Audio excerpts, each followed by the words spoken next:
Hi guys, how are you? This is a video reply to Tom Cosm's Megaset. I watched his tutorial. I built the Megaset myself because I found it a fantastic idea to arrange your songs and to play live, and I really wanted to try that. So here it is. In this part of the video, part 1, I want to talk you through the Megaset, how I use it, how I built it. I made a few minor adaptations. If you already watched Tom Cosm's video on the Megaset, there might be not much new stuff in this video. And in the second part of this video, part 2, I want to play through these 4 songs. I've built them over the last 2 weeks or so, and I haven't really had a chance to show it to anybody, so this is their premiere. Anyway, so let's go. In this Megaset I have 5 different lines or tracks. I have a kick, I have drums, I have bass, I have synth, and I have rest. Rest is just everything that doesn't really fit into these other 4 lines. Now you can see there's a kick A and B, drums A and B, and so on and so forth. This is done because you want to have the possibility to play 2 different songs at the same time. So while this song stops playing, you can start the next song and then have a good transition between the different songs. So this is why there's a left and a right line. Well, while these songs are playing, you can see in the in and output section, which you can pull up over here, you can see that these different tracks don't send their audio directly to the master. They send it to these dummy tracks, which are waiting for information. This is why this button is orange. They are on monitor in, so they're waiting for information. The information from here, let's say from this kick, gets sent through here and then gets processed further on. Okay, let's start the track. I put this on sense only, and then I use the return track. So I have 4 return tracks, 1, 2, 3, 4. Which are over here, so return 1, 2, 3, and 4. Return 1 sends the audio directly to the master, so return 1 is my clean track. There are no effects on return 1. Return B or return 2 sends the audio to FX1, which is over here. Return C sends it to FX2, and return D sends it to FX3. So when you pull this one up, I can show you again the knobs. If this one is on C, it sends the audio directly to the master and to the effect rack over here. If it's on D, it goes through here, and so on and so forth. So this is quite an interesting way to be able to directly send your audio to where you want to have it. So then I assigned these different send and return buttons to knobs on my MIDI controller, so you can see I can control them directly.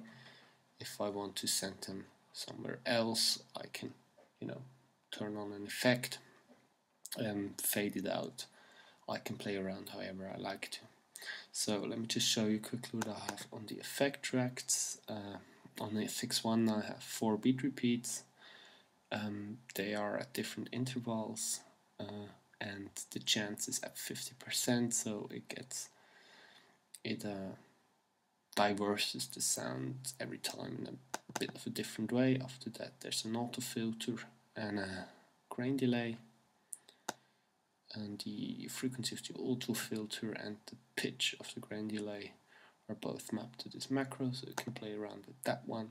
And after that there's a reverb and a limit on the very important here, I haven't said that. This is also something I've seen in Tom Cosm's video, and this is as well fantastic.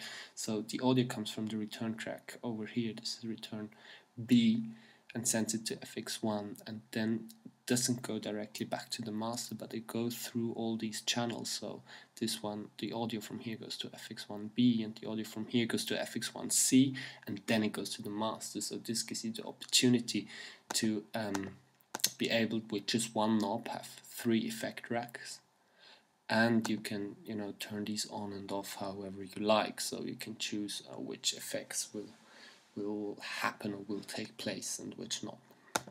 So on the second effects, I have a beat repeat again, it's just set on 1 bar with a bit of variation. Then a filter delay, the left and the right delay are synced, and the middle delay is set on a time. Then after that there's a phaser, a flanger, and an erosion effect. This knob here just controls the frequency of those 3, and from the erosion it's mapped the other way around, so this makes an interesting effect. And after that there's the redux set on 4 and a limiter. And on FX3 I have a vocoder. Actually I have 2 of them. One is a noise vocoder, so this one just creates noise out of the signal it gets, and this one tries to do a pitch tracking, so it matches the pitch of the signal that comes in. Again, the filter delay.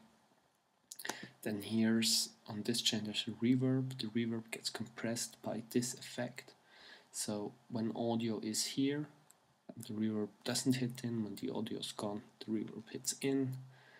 And over here I EQ'd most of the frequencies out and made this shape. This is because the noise is quite loud and is on all frequencies, so I just wanted, you know, some kind of formant EQing of the signal that comes from here. And here we have again a phaser, a compressor, and a limiter. Just, you know, play around with the sound a bit. Alright, so this is how I set it up. Over here I have songs, so this is song 1, this is song 2, song 3, and song 4. And over here I have my library. This is also something that I've developed with this set. I wanted to be able to have the main parts of every song. For example, this drop here.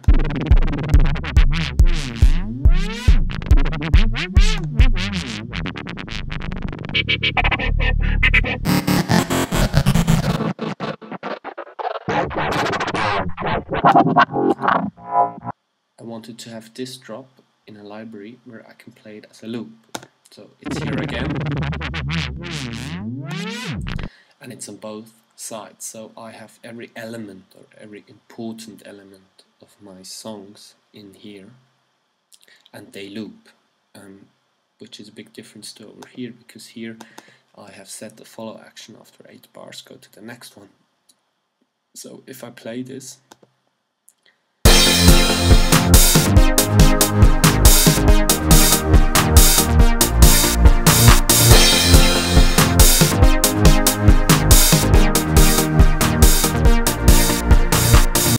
you can see how the little play buttons beneath these tracks are highlighted, so they will play after 8 bars. Let me show you that again in a different song. For example, if you have a build up over here,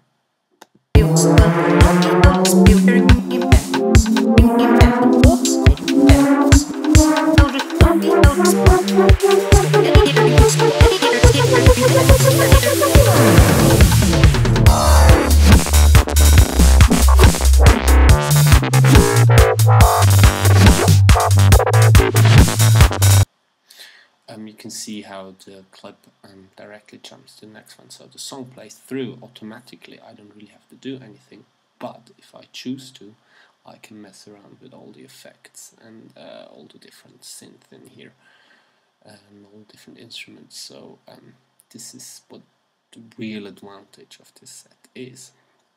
So over here in this library I have just, as I said before, the main parts.